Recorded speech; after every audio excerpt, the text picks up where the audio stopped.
اللہ الرحمن الرحیم۔ السلام علیکم۔ رسول اللہ صلی اللہ علیہ وسلم نے فرمایا، پریشانی کے وقت یہ 3 دعائیں بار بار پڑھا کریں۔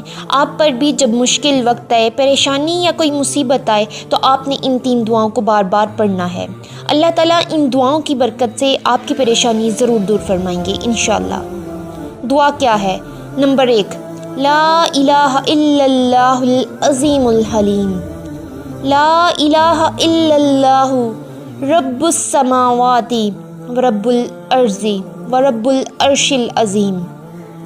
ترجمہ: اللہ کے سوا کوئی معبود برحق نہیں جو بہت عظمت والا اور بردبار ہے۔ اللہ کے سوا کوئی معبود برحق نہیں، وہ زمین و آسمان اور عرش عظیم کا رب ہے۔ نمبر 2، لا الہ الا انت سبحانک انی کنت من الظالمین۔ ترجمہ: الہی، تیرے سوا کوئی الہ نہیں، تو پاک ہے، بے شک میں ہی قصوروار ہوں۔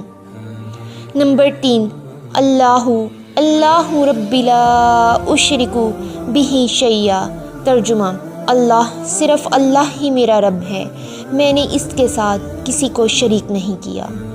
اللہ تعالیٰ سے دعا ہے اللہ تعالیٰ ہم سب کو ان دعاؤں کو مشکل وقت میں بار بار پڑھنے کی توفیق عطا فرمائے اور ہم تمام مسلمانوں کی پریشانیوں کو دور فرمائے۔ آمین یا رب العالمین۔